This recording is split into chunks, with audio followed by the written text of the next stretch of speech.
les rêves de la Brachot là-bas dans le chapitre 9.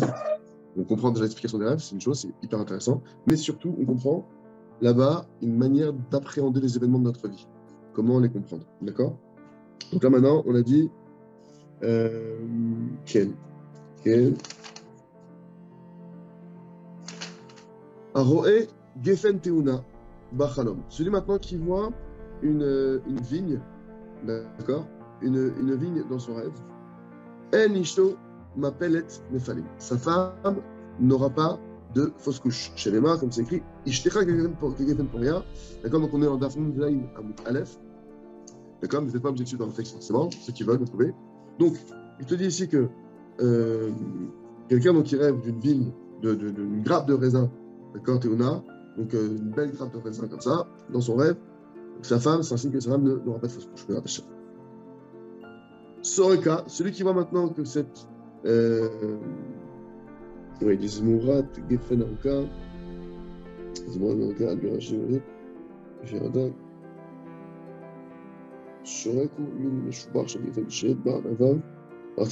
Ok, donc celui qui dit qu'il voit maintenant une grappe, de ce que je comprends du mot de Gefen, une belle grappe sans pépins. Qu'en irait?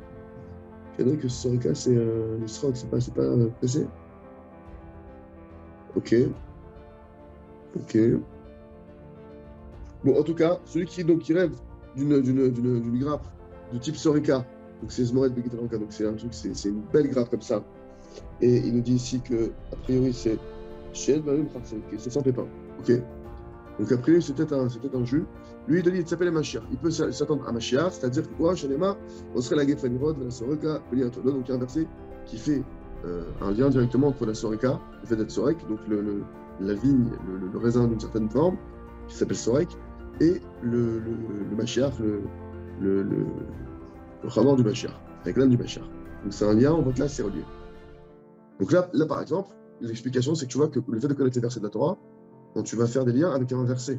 Dans le même verset, il y a des mots qui sont juxtaposés, donc ça te fait que, du fait que tu as rêvé de ça, donc ça veut dire que tu vas aussi obtenir ça. C'est une des manières qu'on voit ici l'explication. Aroé, te'ena bachalom. Celui qui voit maintenant le figuier, un figuier dans son rêve, Torato Mishnameret Bekirbo, sa Torah va se préserver en son sein, chez les marques, comme c'est écrit là-bas dans le proverbe du roi Salomon. Notre certena yopalteria, celui maintenant qui garde la figue mangera son fruit. D'accord? Donc on voit que la figue, elle vient en rapport avec la protection. Donc le fait de regarder une figue, de voir une figue, un figuier, ça a un signe de protection. Aroé Rimonim Bachalo, celui qui voit maintenant des grenades dans son rêve. Alors, l'explication, ça va dépendre. Zoutre, si maintenant c'est des petites grenades, Pare Iske Kerimona, son business va se développer comme la grenade qui ont des grains, qui ont beaucoup de grains. D'accord? Il va pouvoir justement, avec chaque grain de la grenade, faire pouvoir pousser un nouvel arbre. Donc ça va développer son business. Si maintenant Rav rêvait, si maintenant les grains, la grenade en elle-même, les gros grains, etc., c'est une grosse grenade, Rav Iske Kerimuna. Son business, il va grandir comme cette grenade-là, qui est parmi les plus grands fruits de l'arbre. Palgué, si maintenant il a vu maintenant une moitié de rimad, il a vu une tranche comme ça, une moitié de. Alors ça va dépendre de la spécificité de la personne qui rêve. Si la personne, si c'est un Talmid Chacham qui rêve de ça, il s'appelle le Torah qu'il s'attend à la Torah. Chez les marques, qui s'attendent à recevoir de la Torah, comme c'est écrit là-bas, dans le verset dans Shir Hashirim, Ashkecha miyayin harekach, d'accord, je t'abreuverai d'un vin qui a des saveurs, mais assez rimoné avec du rimon dedans, avec la grenade. D'accord? Donc tu vois que on parle du vin, on parle de la rimon, on sait que le vin c'est un rapport avec la Torah. D'accord? Que le vin est comparé les soldats de la Torah, que le gym de la Torah, que le vin ça réjouit. D'accord? Donc que les Chidushei Torah sont comparés donc, au assis de rimon, à un extrait de rimon, à un nectar de rimon, de grenade. D'accord? Donc, toute une femme qui voit la grenade qui est découpée près devant lui, qui s'attend à recevoir la Torah. Et Vima Amaretsu, si même c'est quelqu'un qui n'est pas un étudiant en Torah, d'accord? C'est pas quelqu'un qui est un sage de la Torah. cœur de Pachout. Il s'appelle les mitzvot, lui qui s'attend à avoir devant lui, Bérat Hashem, beaucoup de mitzvot, chez Neymar, qui fait la Rimon Marakater, comme la tranche du Rimon Marakater, donc comme la tranche qui est tellement remplie de pépins. Alors, Maï, pourquoi maintenant Rakater pourquoi le mot Rakater ici okay. Pourquoi ce mot-là il est associé au mitzvot Afilou Rekalia, Rakater c'est Afilou Rekalim Sheba, parce que même ceux qui sont vides chez toi, même ceux qui sont sans mitzvot, même ceux qui sont parmi les simples de chez toi, mais les mitzvot karimon, ils sont remplis de mitzvot comme la grenade. D'accord? La grenade, elle est remplie de pépins, qui fait allusion aux mitzvot. Ok?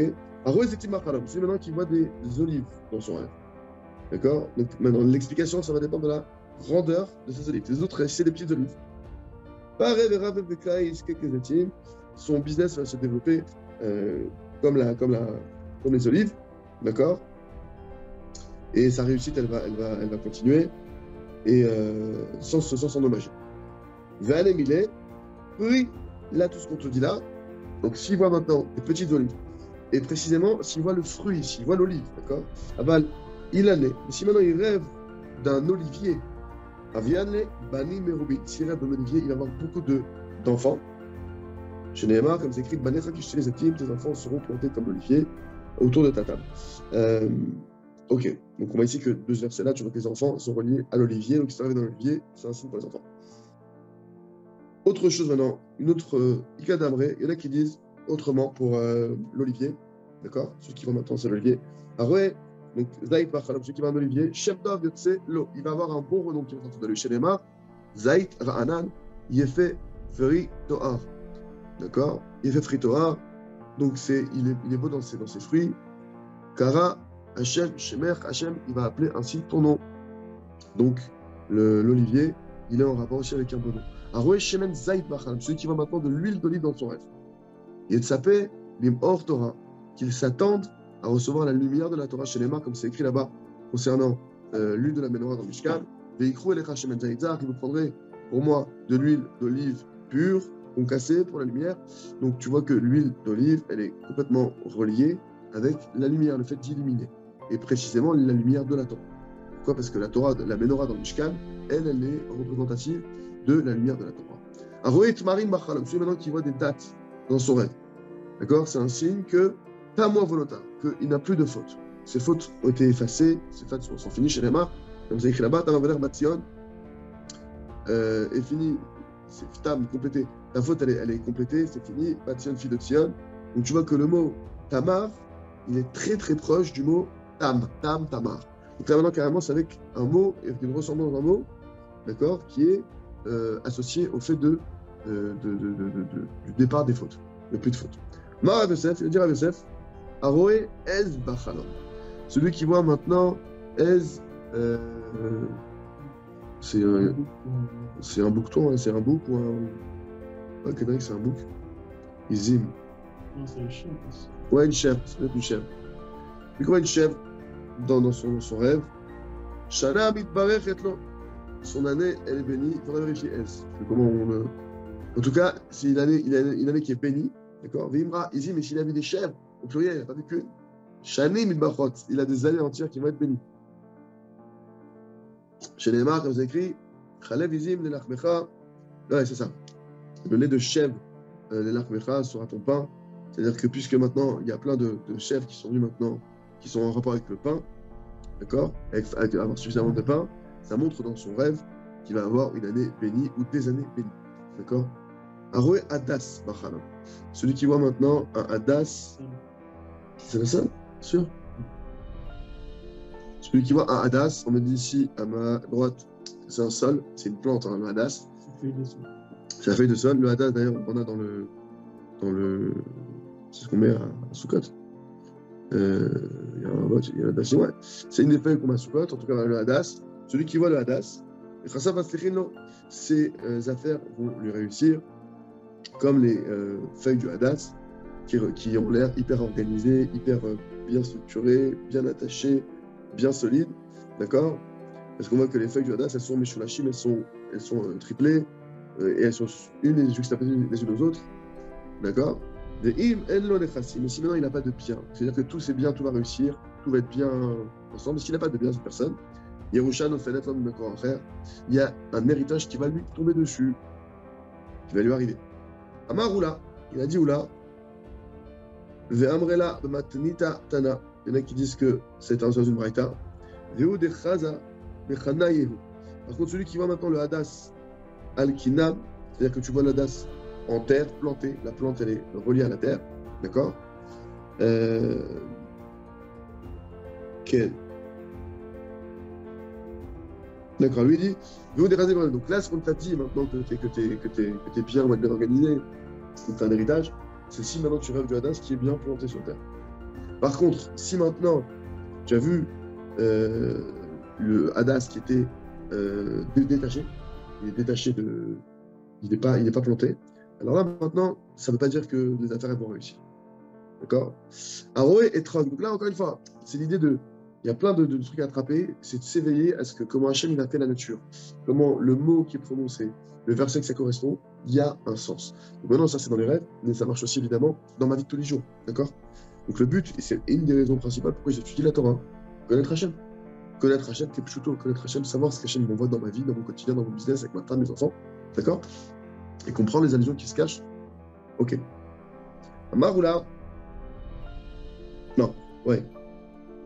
Aroé Etrog Bachalam, celui maintenant qui voit un Etrog, okay, vous connaissez l'Etrog à Sukkot, c'est le signe que quoi? À Dour ou Lifnekono, qu'il est, il est dour, il est beau devant son créateur, il est prêché dans son créateur, comme c'est écrit dans le verset dans Ikra, là-bas, Priyat Sadar, un fruit, en fait c'est la gloire, le Hidour c'est glorieux, c'est un fruit. Un fruit de l'arbre glorieux, capote marine. D'accord? Donc on voit qu'il y a une gloire de Hidour. Le Hidour mitzvah, c'est quand tu embellis une mitzvah. D'accord? C'est la même chose. Donc le Etrog, lui, c'est un fruit glorieux. Donc, il est appelé comme ça dans la Torah. Donc c'est pour ça que celui qui voit maintenant ce fruit-là dans son rêve, ça veut dire que lui-même, il est considéré tel quel devant Hachem. Aroué Lulav Bachala. Celui maintenant, on a fait tout le. Celui qui voit le Lulav dans son rêve. Donc le Lulav de Sukkot, ok? Les feuilles de palmier, quoi. D'accord? Qu'on a en tige comme ça, qu'on a en pointe. El lo ela lev echad Hashem. C'est le signe qu'il n'a qu'un seul cœur pour Hachem, que son cœur il est unique avec Hachem. C'est que son cœur il est entier entre ce qu'Hachem il veut. Il n'a pas, lui, une volonté propre et Hachem une autre volonté. Sa volonté, elle est unie avec celle d'Hachem. D'accord? Lulav, ça veut dire aussi lo-lev. Comment on explique que Lulav, c'est-à-dire que ton cœur, il est entier. Là, c'est lo-lev, ton cœur, il est à lui. Ton cœur, il est complètement tourné vers Hachem, à vouloir ce qu'il veut. Aroé, Avaz Bachalam, celui maintenant qui voit un canard dans son rêve. D'accord? Alors là, est-ce qu'on aurait pu penser que c'est parce que tu fais le canard ou tu... Non, alors il s'appelle la Chokma. Celui qui voit un Avaz dans son rêve, qui s'attend à avoir de la sagesse, comme c'est écrit là-bas dans les prophètes pour Salomon. Chochmot, Bachutz, Arona, donc la sagesse, d'accord, elle va être appelée de loin. Bachutz, Arona à l'extérieur, elle va être appelée. Et donc tu vois que quoi? Tu vois que le Havaz, lui, son habitude, c'est de se déplacer dehors, de faire du bruit, de faire du boucan, d'accord, avec sa voix. Et bien du coup, pareil, puisque la sagesse, cette manière, entre guillemets, c'est avec bruit extérieur que tu la reçois. De manière que c'est carrément incroyable, c'est carrément le comportement, c'est avec le comportement du canard qu'on fait une déduction sur un verset pour comprendre le lien. Tu vois un canard qui fait donc du bruit il fait des bruits, il fait son bruit dans la nature comme ça, tu l'entends, le canard tu l'entends partout. Et bien de la même manière, qu'est-ce qui est comparé à ça dans la Torah? C'est la Chokma qui elle-même se fait de la même manière. Ve'aba alea, Abba Rosh Hashiva. Et celui qui va avec elle, il va être Rosh Hashiva. Ava, c'est un canard. Est-ce que c'est Barbaz? Regarde Tchitchak sur Regarde Tchitchak. On va avoir une précision tout de suite technique là, sur Avaz et Marfoket. On va t'amener est-ce que c'est un canard ou une dinde? Moi je pense que c'est un canard. C'est ce que j'avais appris à tirer la quête. Ok. D'accord. J'ai compris. Une noix. Ah, c'est une noix. Voilà, donc c'est une loi. Voilà, on a bien fait de rectifier. Laisse-le ouvert sur notre précision à voir. Donc là, c'est loi. Donc celui qui rêve d'une loi. Et celui qui va avec loi, d'accord, pour dire ça de manière proprement, lui va devenir Rosh Hashiva. C'est un Siman qui va être Rosh Hashiva. Pourquoi? Parce que parce qu'il va être comme loi, il va proclamer à tout le monde, il va faire du bruit pour que tout le monde se colle à la Torah. Ok?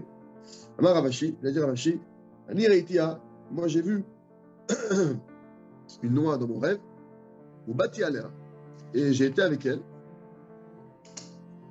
le sale qui de là, et je suis monté dans la grandeur parce qu'il est devenu Rosh Hashiva Be'emet. Ok? Voilà, bon, Hachem. Donc on va s'arrêter là au niveau de l'Agmara aujourd'hui. Bon, Hachem.